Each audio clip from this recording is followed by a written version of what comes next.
Assalamualaikum warahmatullahi wabarakatuh. Alhamdulillahirabbil alamin. Wa bihi nasta'inu ala umuri dunya waddin. Walhamdulillahilladzi hadana li hadza wa ma kunna linahtadiya laula an hadanallah. Walhamdulillahilladzi arsala rasulahu bil huda wa dinil haqq yuzhirahu 'ala dini kulli wa kafa billahi syahida. Alhamdulillahilladzi an'ama 'alaina bi ni'matil imani wal islam.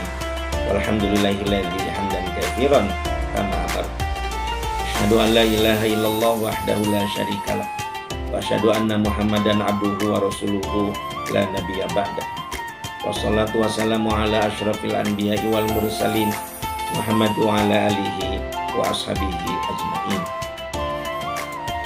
Puji dan syukur marilah kita sama-sama panjatkan kehadirat Allah Subhanahu wa taala atas berbagai kenikmatan yang Allah berikan kepada kita sekalian, terutama nikmat iman dan Islam, dan juga nikmat Allah masih memberikan kepercayaan kepada kita untuk hidup di muka bumi ini dengan memberikan usia sampai saat ini.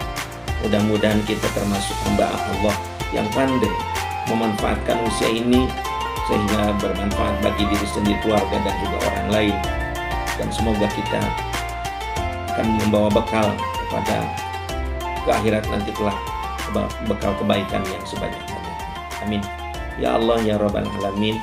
Sholawat serta salam semoga Allah Subhanahu wa taala selalu melimpahkannya kepada junjungan kita Nabi besar Muhammad Sallallahu Alaihi Wasallam, untuk keluarganya, para sahabatnya, dan para ulama amilin. Mudah-mudahan termasuk kita sekalian. Amin amin ya Allah ya Rabbal Alamin. Pada kesempatan ini Buya menyampaikan ceramah berbahasa Indonesia yang pertama. Judul atau tema pada ceramah berbahasa Indonesia yang pertama ini adalah doa bagian yang pertama. Berdoa adalah bagian daripada ibadah kepada Allah Subhanahu wa taala. Orang yang berdoa akan mendapatkan pahala karena kita beribadah kepadanya. Dan orang yang tidak berdoa itu sangat jauh berbeda posisinya atau kedudukannya di hadapan Allah daripada orang yang tidak berdoa. Atau orang yang tidak berdoa berbeda kedudukannya di hadapan Allah dengan orang yang berdoa. Maka untuk itu kita mesti banyak bahkan untuk berdoa kepada Allah Subhanahu wa taala sebagai tanda bahwa kita memerlukannya dan kita beribadah kepadanya. Di dalam surat Al-Baqarah ayat 186 Allah berfirman, "Ujibu da'wata da'i idza da'an." Ujibu, aku ijabah, da'wata da'i, orang yang berdoa. Berikutnya dikatakan idza da'an, apabila dia berdoa. Jadi dengan adanya idza da'an dalam ayat ini memberikan penekanan bahwa doa itu bagian daripada ibadah. Idza da'an, apabila dia berdoa. Kemudian di dalam surat Al-Mu'minun ayat 60 Allah Subhanahu wa taala berfirman, A'udzubillahi minasyaitonirrajim. Bismillahirrahmanirrahim. Wa qala rabbukum ud'uni astajib lakum. Innal ladzina yastakbiruna an ibadati sayadkhuluna jahannama dakhirin. Shadaqallahul adzim. Wa qala rabbukum, dan Tuhanmu berfirman, ud'uni, berdoalah kalian kepadaku, astajib lakum, niscaya doa kalian akan diijabah. Nah, doa apa yang dimaksud di sini? Dalam ayat ini juga disampaikan, innal ladzina yastakbiruna an ibadati. Nah, barang siapa yang takabur kepada Allah dalam beribadah kepadaku. Nah, jadi doa di sini artinya beribadah. Jadi setiap kita beribadah kepadanya, masuk agama Islam, kemudian kita melaksanakan sholat zakat, insya Allah itu pasti akan diterima. Karena sebagai kita penghambaan kepada Allah Subhanahu wa taala, tentu memang ada dasar ikhlas. Ikhlas dan mengikuti cara-cara baginda Rasul. Di sini juga disampaikan bahwa orang-orang yang tidak beribadah kepada Allah, maka dikatakan dalam ayat ini juga sayadkhuluna jahannam madakhirin. Mereka masuk kepada jahanam tentu saja dalam keadaan hina dina. Shadaqallahul azim. Maha benar Allah yang Maha Agung dengan segala firman-Nya.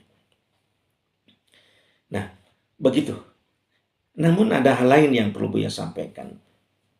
Doa juga menyangkut beberapa hal yang memang kita selaku hamba meminta kepadanya. Selain juga kita bentuk ibadah kepada Allah. Dan memang pada ujung-ujungnya ini juga bagian daripada ibadah sebenarnya kepada Allah Subhanahu wa taala. Misalkan kita selaku manusia meminta kepada Allah supaya sukses dalam pekerjaan. Allah memberikan kelancaran. Misalkan. Doa ingin kita mempunyai istri yang soleh atau suami yang soleh. Anak-anak kita, turunan kita yang soleh-soleha. Ingin juga kita keluarga yang sakinah, mawaddah warahmah. Kita ingin sehat walafiat. Nah itu bentuk-bentuk permintaan seperti itu. Perlu juga Buya sampaikan, kalau untuk diijabahnya memang ada syarat-syaratnya. Berbicara syarat diijabahnya doa, dalam bentuk yang berikutnya, yaitu yang Buya sampaikan berikutnya tentang permintaan-permintaan kita kepada Allah Subhanahu wa taala, itu paling tidak ada 5 hal yang perlu kita pahami atau kita pelajari atau kita ketahui. Yang pertama adalah berkenaan dengan orang yang berdoa. Berbicara tentang orang yang berdoa, nah, itu ada orang yang ijabah doa, bahkan sangat ijabah doa, dan ada orang yang tidak ijabah doa. Mengapa Buya berbicara begini? Karena di dalam suatu hadis disampaikan begini, likulli nabiyyin da'watun mustajabatun, begitu. Bagi tiap-tiap nabi, doanya itu adalah mustajab. Ya, dapat kita pahami karena setiap nabi itu sangat dekat dengan Allah, bahkan sebagai utusan Allah.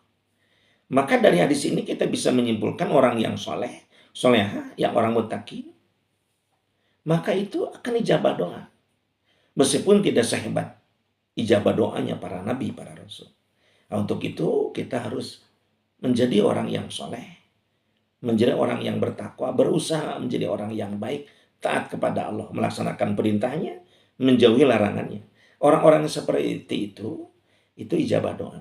Makanya tidak heran kalau ada atau banyak bahkan orang-orang meminta doa, memohon bantuan kepada para kiai, para ajengan, para ustadz, orang-orang yang soleh untuk didoakan kepada Allah Subhanahu wa taala.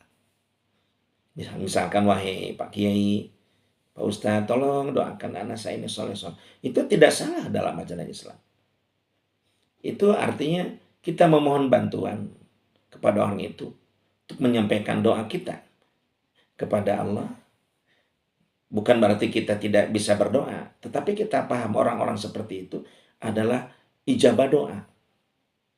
Ya tidak ada bedanya dengan kita memohon dibantu dalam hal sifatnya yang duniawi begitu. Kalau kita memang lemah untuk melaksanakan, minta diangkatkan batu karena batu itu sangat berat, kita memohon pertolongan, bantuan kepada orang yang tenaganya kuat misalkan. Bukan berarti kita tidak boleh berdoa. Kita pada saat memohon kepada Allah kemudian minta bantuan kepada sesama manusia, kita juga tentu ya berdoa kepada Allah. Dan kita memohon, didoakan orang itu agar berdoa kepada Allah, bukan kepada yang lain. Nah, perlu saya sampaikan, jangan sampai ada semacam pemahaman bahwa kita tidak bisa berdoa langsung kepada Allah. Ya, dengan minta pertolongan atau bantuan kepada yang lain, kita juga tentu memohon kepada Allah Subhanahu wa taala. Itu menyangkut tentang doa. Bahkan Buya perlu menyampaikan tarikh. Suatu hari baginda Rasul seperti biasa mengajar para sahabat. Tetapi Umar bin Khattab lambat datang. Pada saat datang Umar bin Khattab menyampaikan, mohon maaf baginda, aku dengan keluarga aku akan melaksanakan umroh. Apa jawaban Rasul? Baginda Rasul bersyukur kepada Allah, kamu bisa berangkat umroh. Kemudian sebelum Umar bin Khattab minta izin kepada baginda Rasul, Rasul menyampaikan, wahai Umar, tolong doakan aku ya nanti di sana. agar perjuangan aku mendapatkan kemudahan dan kelancaran. Nah itu baginda Rasul pun ya, nitip doa agar didoakan nanti di Makkah Mukarramah di tempat-tempat yang ijabah doa. Nah begitu. Perlu Buya sampaikan hal seperti itu, hal yang biasa saja. Karena di antara kita kan ta'awanu 'alal birri wat taqwa. Ya, saling membantu dalam kebenaran dan ketakwaan. Itu hal-hal yang biasa, tidak perlu dipermasalahkan, karena pada saat kita meminta doa kepada orang lain, kita juga langsung berdoa kepada Allah Subhanahu wa taala. Itu sebagai tauqidan saja, menguatkan bahwa kita ini harus saling membantu dalam hal ini.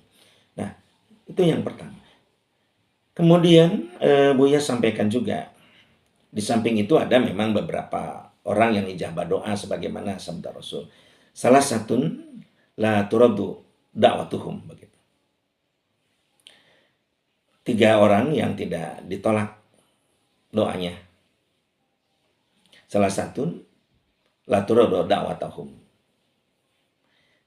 3 orang yang tidak akan ditolak doanya. Siapa saja itu? Yang pertama, al-imamul adilu, pemimpin yang adil. Mengapa pemimpin yang adil tidak ditolak doanya? Karena kita tahu bahwa seorang pemimpin itu supaya bisa adil tentu perlu perjuangan yang luar biasa. Nah ini juga bagian daripada ibadah kepada Allah Subhanahu wa taala. Yang keduanya sabda Rasul, waswaimu hina yuftiru. Orang yang saum sehingga dia berbuka. Orang yang saum juga perlu perjuangan yang luar biasa. Sejak bersahur sampai berbuka. Menahan lapar dahaga, bahkan menahan pandangannya, pendengarnya. Seluruh anggota badannya ikut saum. Sehingga dapat dipahami orang yang saum itu sebelum berbuka. Itu ijabah doa. Kemudian yang ketiganya adalah disampaikan oleh Bang Rasul, dakwatul mazlum. Doa orang-orang yang dianiaya, yang dizolimi, yang disakiti. Itu ijabah doa pada saat dia berdoa kepada Allah Subhanahu wa taala. Nah, itu yang pertama. Maka supaya kita mendapatkan ijabah doa dari Allah Subhanahu wa taala, kita harus berusaha menjadi orang-orang yang soleh. Hal yang kedua yang perlu diperhatikan dalam berdoa ini agar diijabah doanya oleh Allah Subhanahu wa taala, itu menyangkut tentang tempat ijabah doa. Nah, ini tempat juga menentukan. Tidak sembarang tempat kita bisa tidak sembarang tempat itu ijabah doa. Berbeda antara tempat yang satu dengan tempat yang lain. Yang pertama apa Bunya? Yang pertama adalah masjid. Dimanapun masjid itu adalah ijabah doa. Adapun dalilnya di dalam surat At-Taubah ayat 18, Allah Subhanahu wa taala berfirman, A'udzubillahi minasyaitonirrajim. Bismillahirrahmanirrahim. Innama ya'muru masajidallahi man amana billahi wal yaumil akhir wa aqama sholata wa ata zakata wa lam yakhsha illallah. Shadaqallahul adzim. Sesungguhnya tiada lain bahwasanya orang-orang yang memakmurkan masjid itu, yang pertama orang yang beriman kepada Allah, yang kedua orang yang beriman kepada hari akhir, yang ketiga yang melaksanakan sholat, mendirikan sholat, yang keempat adalah orang yang mengeluarkan zakat, dan yang kelima adalah dia tidak takut kepada siapapun hal apapun.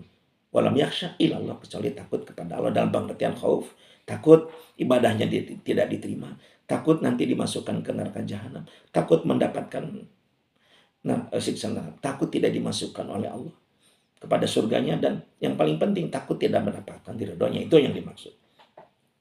Nyambung dengan itu, Rasul bersabda, aqrabu ma bainal abdu min rabbih sajidun fa aksiru du'a, begitu sabda Rasul. Jadi yang paling dekat jarak antara hamba dengan Tuhannya, dengan Allah Subhanahu wa taala, sajidun, itu pada saat kita bersujud. Faksiru doa, maka banyaklah kita berdoa. Nah, nyambung dengan ayat tadi bahwa masjid itu kan kita paham. Arti dari masjid itu adalah ya, isi makan itu tempat bersujud. Masjid itu ada tempat bersujud.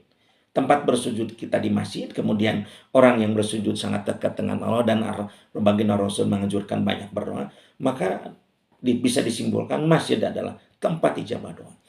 Untuk itu kepada semua pendengar, mari kita banyak-banyak datang ke masjid. Jadikan masjid sebagai rumah yang kedua. Memohon kita kepada ahli masjid setelah kita melaksanakan sholat 5 waktu.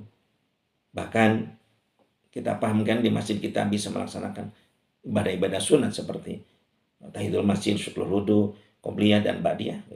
Dan kita berdoa itu luar biasa ijabah doanya. Kemudian yang berikutnya, tempat ijabah doa yang lain itu multazam. Multazam itu apa, Bu ya? Multazam itu suatu tempat di Mekah Al-Mukarramah. Ya. Lebih tepatnya lagi di Masjidil Haram, yaitu suatu tempat antara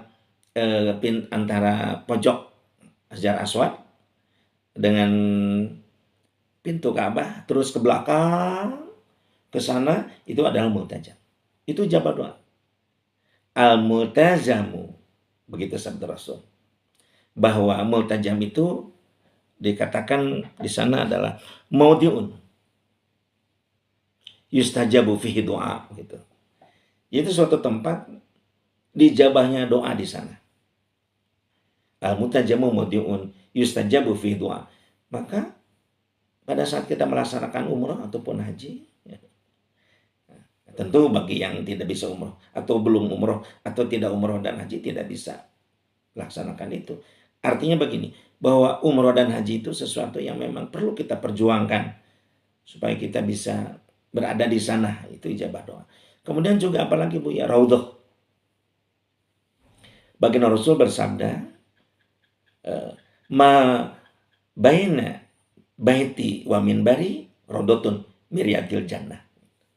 Jadi suatu tempat di antara rumahku dan mimbar gitu. Itulah raudhah. Itu taman miryatil jannah di antara taman-taman surga.